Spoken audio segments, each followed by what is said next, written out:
Welcome back, everybody. This is the show where you need to know so you're in the know, or something like that. Doug, you gotta. We practice all afternoon. I gotta write this down. What you need to know to be in the know. That's what it is. Okay.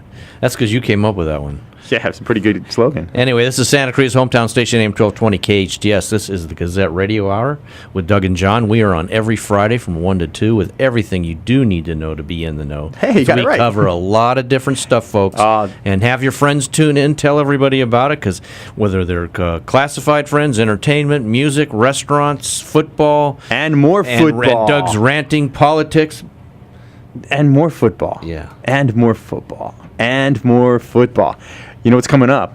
What? NFL. Oh, love NFL. Yeah, but you're, what, a Rams fan or something? Arizona Cardinals. Oh, okay. They've got just as much chance as the Rams. Well, I don't know. Ooh. We can ask our expert. You know, like everything else, Doug, we have to have an expert. We got Mr. Football on the line. Mr. NFL? Mr. B, Mr. Hans Blanchard. Mr. NFL, you there? Hey, John. How you doing? Hey, Doug. Hey, Good, Hans. So, you are, congratulations, you've been promoted to Mr. NFL. Why, thank you. Yes. Big things coming up this weekend. Everybody's got their fantasy drafts. Absolutely. You've been looking at it, I know. Absolutely. What do you see coming up this year in the NFL? Well, I think it's the age of the young quarterbacks. Obviously, rookies, second-year, third-year quarterbacks. It's the age of the young quarterbacks. Cam Newton, Andrew Luck, RG3 coming back from injury.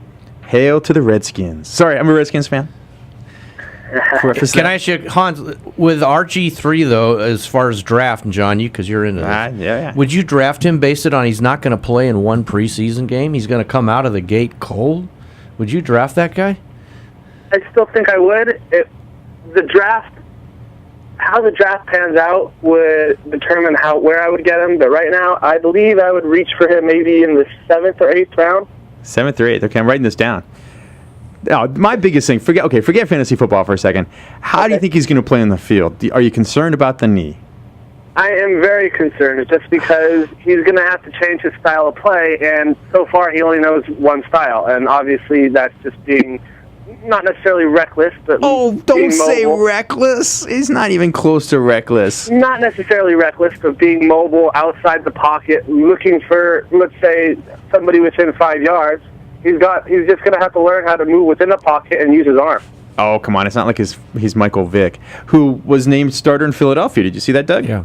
And that's a question I want to bring up. I mean, how is Chip Kelly offense going to come across in the NFL with Philadelphia? I think that's fascinating. That's a big question. Is that going to be the new type of offense that's going to be in the NFL, the one that he ran with Oregon, that nobody could stop?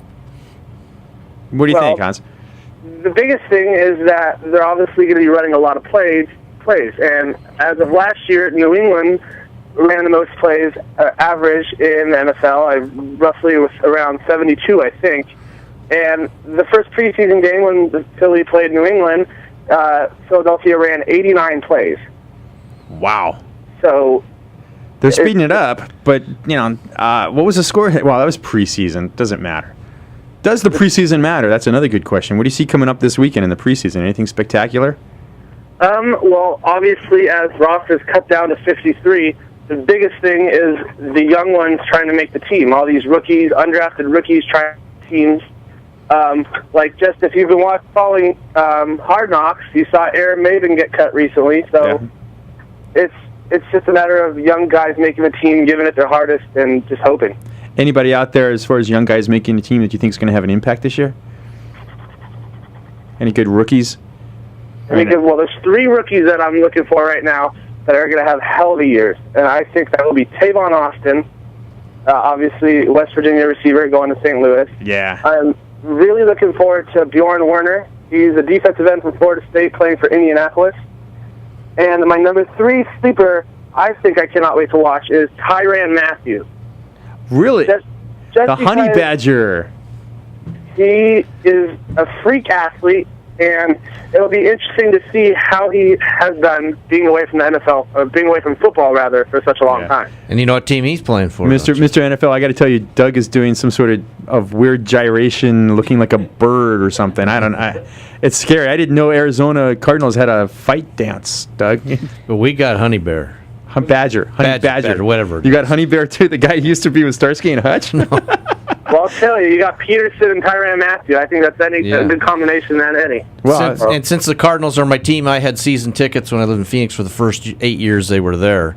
Beautiful. And that's when they played outside at Arizona State Stadium, and it'd be 115 degrees, but we still went every week. But anyway, Carson Palmer, he's our new quarterback. How do you think he'll do? I think he's going to do great finally with some receivers. I think Fitzgerald, I think Michael Floyd will have a breakout year. And even Andre Roberts in the slot, I think you guys are primed. So. And they've been Peterson has been playing offense too in the preseason. It's fun to watch. Yeah, but they can't. He has been. I don't think it will last. They can't run the ball. Okay, they can't run the ball. Mr. NFL, Arizona. Well, who's running for the ball for Arizona? Mendenhall. And the interesting thing about Mendenhall is he's reunited with former offensive coordinator Bruce Arians. So when he was with the Steelers. That's a good point, but. He didn't do a whole lot with the Steelers, so I'm not terribly concerned about that. All right, let's start talking about specific divisions here. We're going to have, next week when we have you on, you are picking divisions for us. You know that, right? Yes. Okay, good. You're giving us your Super Bowl prediction at the beginning of the year. We're writing this down. Okay. I love it. There you go. We're holding your feet to the fire. I'm thinking the toughest division in football right now, to me, and I hate to say this, it's got to be the NFC West. I absolutely agree with you. I concur. It's got to be one of the toughest ones because the Arizona Cardinals are in that division. But I also think that the team, the division nobody wants to play in the playoffs, it's got to be the NFC East. Yeah, I mean, absolutely. You've got the Redskins, you've got the Cowboys, who obviously I can't stand. You've got the Giants, who are also horrendous in both football and baseball, actually. Now that you mention it, but no, that's got to be one of the most.